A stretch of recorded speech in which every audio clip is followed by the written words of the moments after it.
तो आज हम पढ़ने लगे हैं कि जो हमारे स्मूथ मसल मेम्ब्रेन्स होती है ना जीआईटी की, उसमें पोटेंशियल चेंजेस क्या आती है, मतलब potential changes of GIT smooth muscle membrane में उसके आरएमपी में कैसे चेंजेस आती हैं। ये रेस्टिंग मेम्ब्रेन पोटेंशियल है, मैंने आपको बताया भी है कि रेस्टिंग मेम्ब्रेन पोटेंशियल की रेंज क्या होती है, -50 से होती है ये -50 से -65 मिली वोल्ट की रेंज में होता है। अगर एवरेज निकालें तो -56 होता है। वो कहते इसकी दो कंडीशंस हो सकती हैं, अगर तो या तो डीपोलराइजेशन हो जाए और या हाइपर पोलराइजेशन हो जाए। अब डीपोलराइजेशन कब होगी,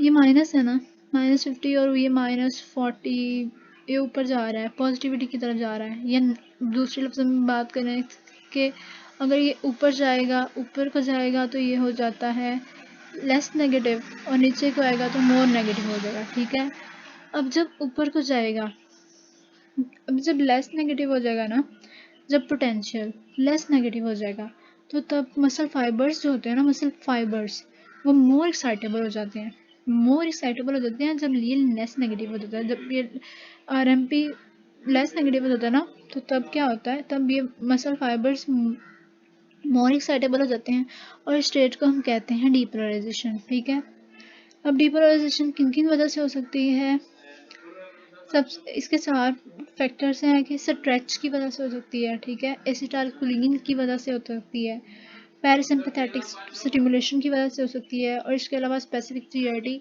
हार्मोन्स होते हैं उनकी वजह से डीपोलराइजेशन हो सकती है। दो तो आप वैसे ही याद रखें ना कि स्ट्रेच ये पैरासिम्पैथेटिक स्टिमुलेशन हुई तो पैरासिम्पैथेटिक स्टिमुलेशन एसिटाइलकोलिन रिलीज करता है ना, तो एसिटाइलकोलिन दो तो इस तरह ही हो गए और दो एसएस वाले हो गए, एक स्ट्रेच और एक स्पेसिफिक जीआईटी हार्मोन्स। ठीक है, 4 हो गए, स्ट्रेच, एसिटाइलकोलिन, पैरासिम्पैथेटिक स्टिमुलेशन और स्पेसिफिक जीआईटी हार्मोन्स। एक तो कंडीशन हो गई कि ये लेस नेगेटिव हो गया, ऊपर को चला गया। अब ये मोर नेगेटिव भी तो हो सकता है ना, एक कंडीशन हो जाए कि ये मोर नेगेटिव हो जाए। ठीक है, अगर ये मोर नेगेटिव हो जाए, मोर नेगेटिव हो जाए तो फिर क्या होता है, फिर ये इन्होंने दिखाई भी हुई है कि इसकी डीपोलराइजेशन हो गई है, ये मोर लेस नेगेटिव हो गया तो डीपोलराइजेशन हो गई है। ठीक है, और अगर ये लेस नेगेटिव हो जाए, ओ सॉरी, ऊपर लेस नेगेटिव था, ऊपर जाएगा तो लेस नेगेटिव हो जाएगा, फिर डीपोलराइजेशन हो जाएगी, और ये डीपोलराइजेशन के उन्होंने फैक्टर्स भी बताए हुए हैं। इसके बाद हम अगर बात करें तो अगर ये मोर नेगेटिव हो जाए,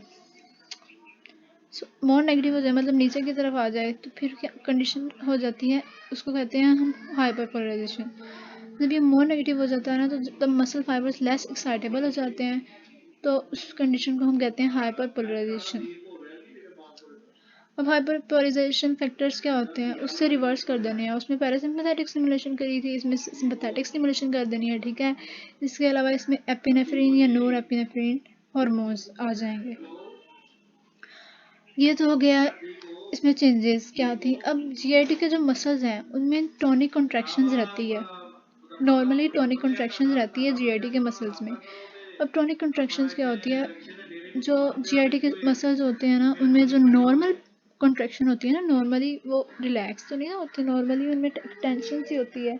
normally partial state of contraction जो होती है ना, उसको हम टोनिक कंट्रैक्शन कहते हैं। और ये किन किन वजह से हो सकती है, इसके 4 रीजंस हैं। एक तो ये स्पाइक पोटेंशियल की वजह से, कि स्पाइक पोटेंशियल उसकी पेरिस्टालसिस कराती हैं, उनमें कंट्रैक्शंस कराती हैं। टोनिक कंट्रैक्शन एक रेपिटेड, ये स्पाइक पोटेंशियल बार बार आ रहे हैं उसकी वजह से हो सकती है, repetitive series of spike potential. दूसरा, जो जीआईडी से बहुत से हार्मोन्स निकल रहे हैं और वो डीपोलराइजेशन कराई जा रहे हैं। ठीक है, बहुत से हार्मोन्स निकल रहे हैं और वो डीपोलराइजेशन करा रहे हैं।